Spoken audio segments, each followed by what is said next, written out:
m'appelle Zator Mbaye, je suis responsable des jeunes de l'AFP, coordonnateur des jeunesses de Benno Siggil Sénégal, coordonnateur national des jeunesses de Benno Bokk Yakaar.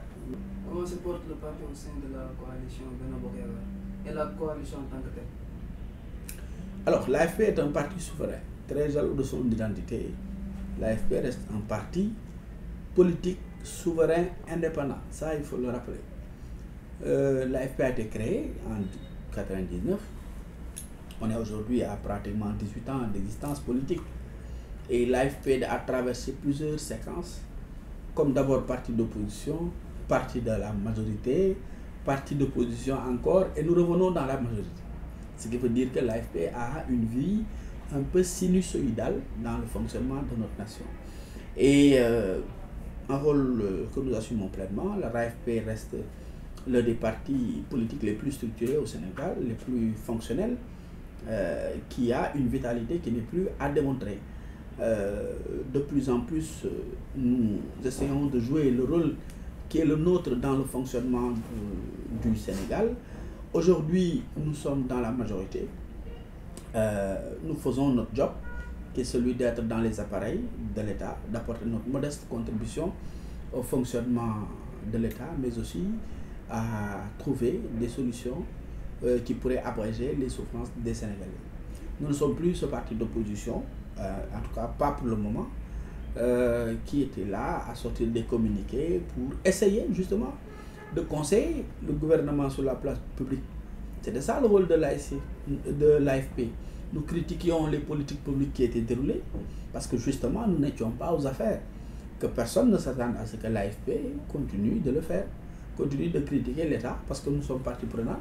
Et aujourd'hui nous avons l'occasion justement, si nous avons des choses à dire, de le dire directement à l'intéressé, au président de la République qui en prendrait compte ou qui n'en prendrait pas compte. Parce que c'est lui quand même in fine que les Sénégalais ont élu. Mais l'AFP reste ce parti vital, ce parti très engagé, hein, et vous le constatez tous les jours, tous nos responsables politiques sont sur le terrain, essayer un peu de faire le portage politique des politiques publiques qui sont déroulées, parce qu'un parti politique sert à ça. Bon, aussi au sein même de la coalition, on note en cas des tiraillements entre jeunes en tant que coordonnateur.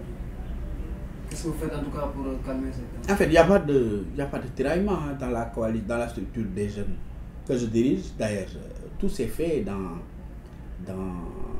à l'unanimité. Notre installation, d'abord mon installation s'est faite dans l'unanimité totale, dans le calme total, dans la sérénité. Il n'y a pas eu une seule voix contre. Ensuite, dans l'installation de la structure jeune, nous l'avons faite il y a 15 jours au CICES dans une grande salle ouverte à la presse. Il n'y a pas eu un seul son de cloche discordant. Cela veut dire quoi? Que quand même la jeunesse politique de Benno Bokk Yakaar reste une jeunesse engagée, mais mature, mais aussi consciente des enjeux. Il ne nous appartient pas, nous, jeunes de la majorité, de nous ériger en contre-exemple par rapport aux Sénégalais. Notre responsabilité est aujourd'hui de capitaliser les 60% d'inscrits jeunes qui sont dans le fichier. Comment est-ce qu'il faudrait que ces jeunes puissent comprendre le bien fondé du vote?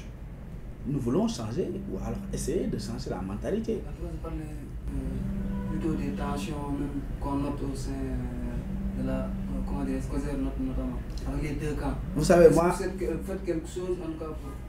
Je n'ai pas vu de deux camps au sein de la COJER. La COJER est dirigée par ma sœur Thérèse Faye, avec qui je travaille, qui vraiment gère très bien, c'est tout. Le président de la République a dit clairement que le responsable de la jeunesse de l'APR s'appelle Thérèse Faye. Jusqu'à la preuve du contraire, c'est elle mon interlocuteur. Ce qui se passe chez elle ne m'intéresse pas. Comme ce qui se passe chez moi, naturellement, ne l'intéresserait pas. Mais je voudrais comprendre, ce que je suis en train de faire comprendre, c'est que dans le cadre de la structure générique qui s'appelle Benno Bokk Yakaar Jeunes, il n'y a pas de tiraillement.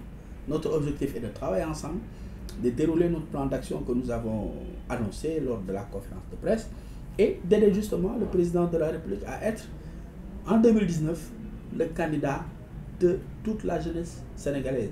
Pas le candidat des jeunes de Benno Bokk Yakaar. Parce que ça, c'est acté, c'est acquis.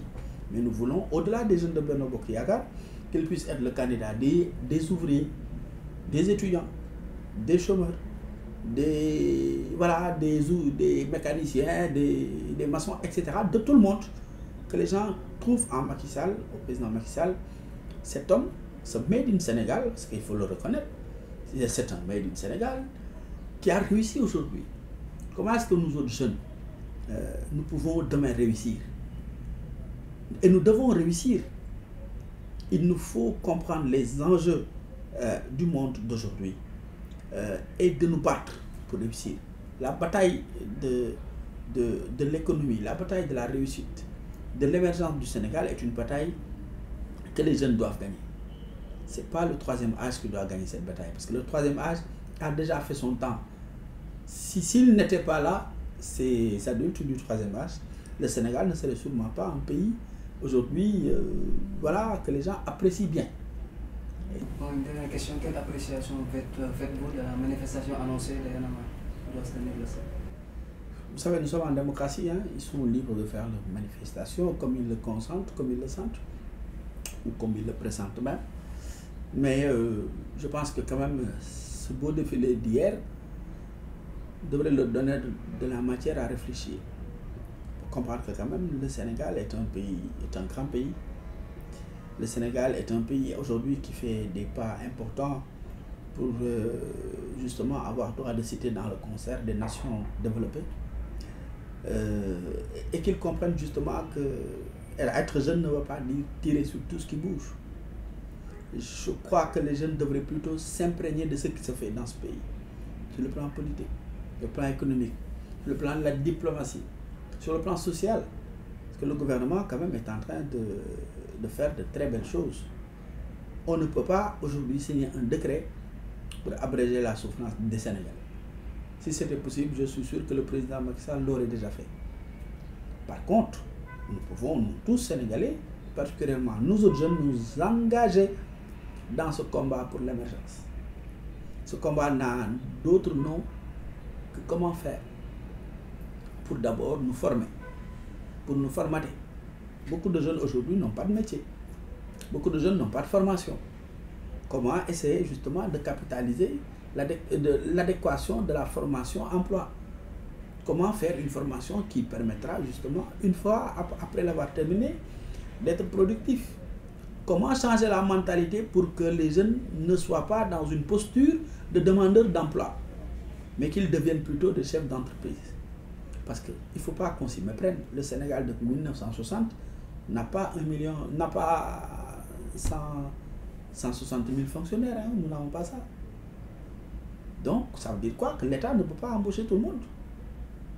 En lieu et place, il faut qu'on imagine d'autres formats, d'autres modules qui doivent nous permettre demain d'être opérationnels, d'avoir plusieurs chefs d'entreprise.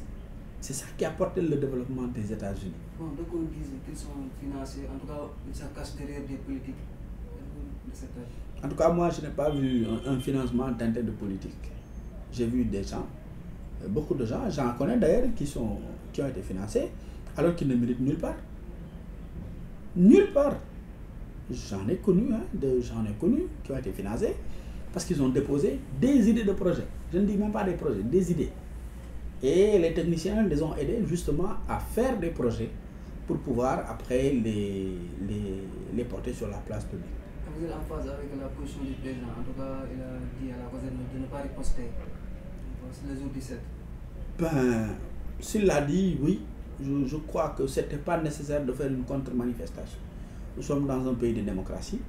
Je crois que quand même chacun est libre de faire ce qu'il veut faire.